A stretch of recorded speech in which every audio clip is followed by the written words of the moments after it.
Hello, I'm the Eternal Newbie. The extra L is for lobotomy, as in, some of the people in these stories must have had a lobotomy, and I am not talking a little one. These people act like they have had half their brains removed. What I'm trying to say here is, zombies would starve around them. That's because I got a twofer for you.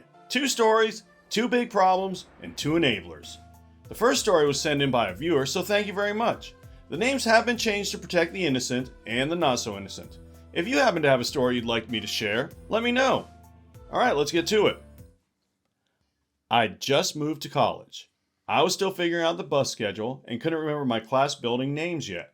My boyfriend at the time, Will, suggested I meet his group of friends through a D&D campaign.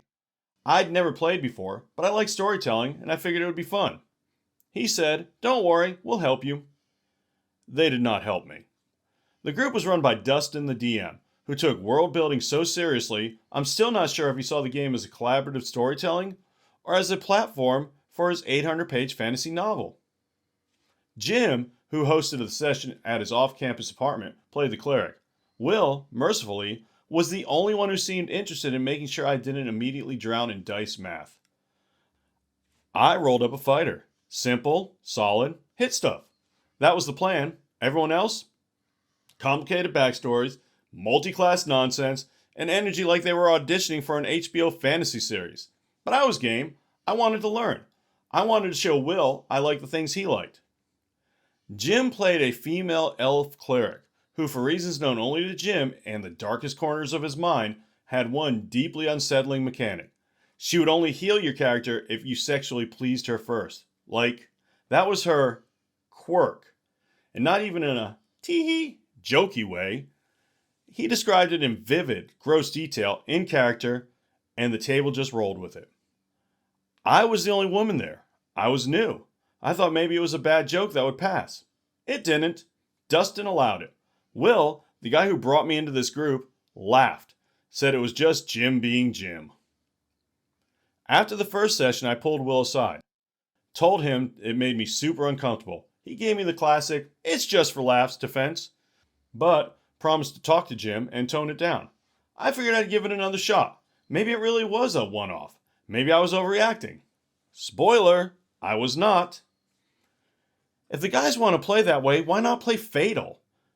If you've never heard of Fatal, count yourself lucky and do not look it up. I'll sum it up as succinctly as I can. In it, you roll for girth.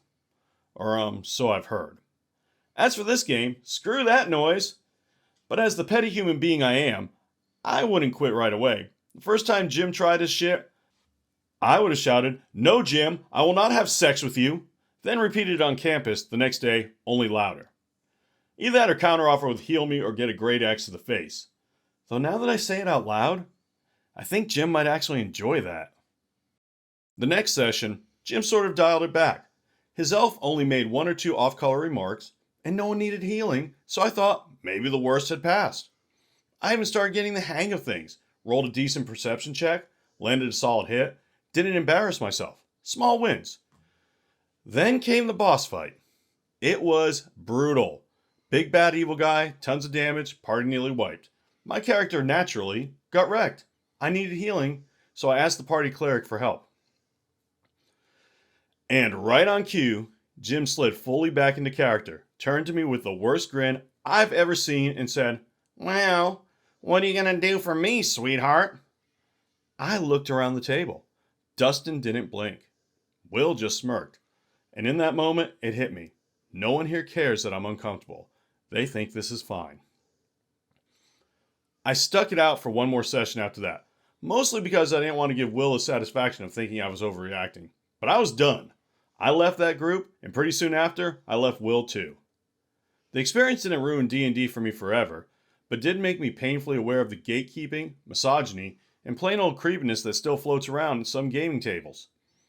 All I wanted was to learn the game. Instead, I got a front row seat to a fantasy world where boundaries didn't matter if you were just joking. Lesson learned. If someone says, "it's all in good fun, but you're not having fun," leave the table. And maybe the boyfriend too. Now, I can't argue with that. I guess I'm lucky. Now, I've been in some bad D&D games before. Terrible even. But I've never had to worry about something like that. Most likely because people like Jim don't want to flirt with a big fat hairy guy. I'll take my history of dying in game a dozen times or so over this kind of crap happily. And I'll reiterate what OP said. This kind of thing is only okay if everyone agrees to it beforehand. I think getting the hell out of Dodge was the best thing OP could have done. But what do you think? Leave me a comment if you don't mind. Let's move on to the next story, shall we? This happened more than a year ago. We're a table of 5 including the DM, but the only people relevant to this are me and Lucy.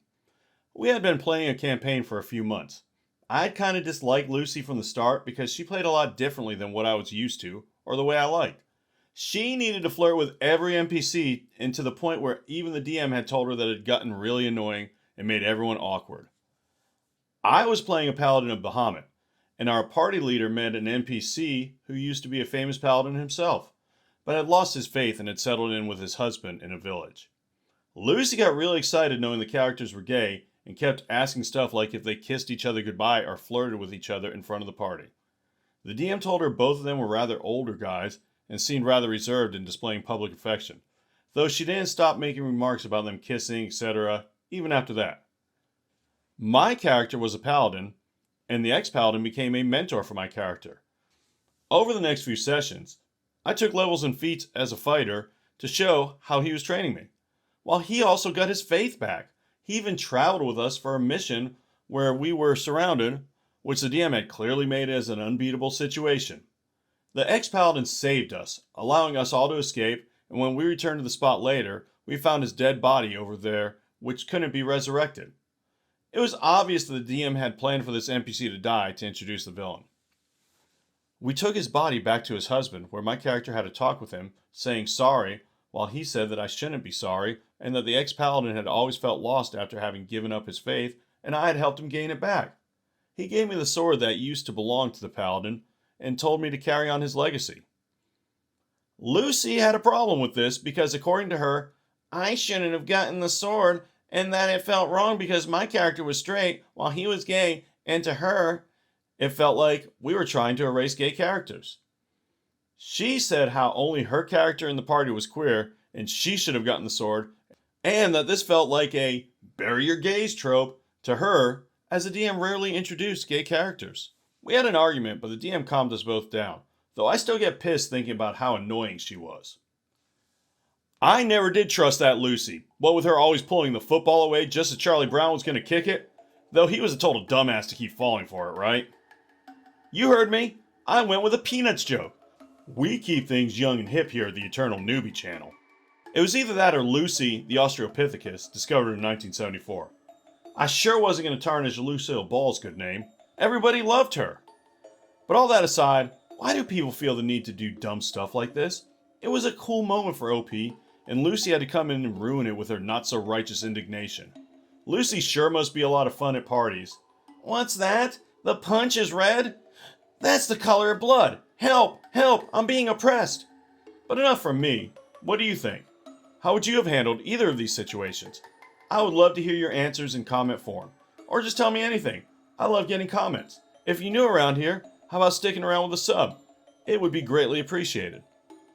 In any case, thank you so much for watching, and as always, play your character. Don't let your character play you.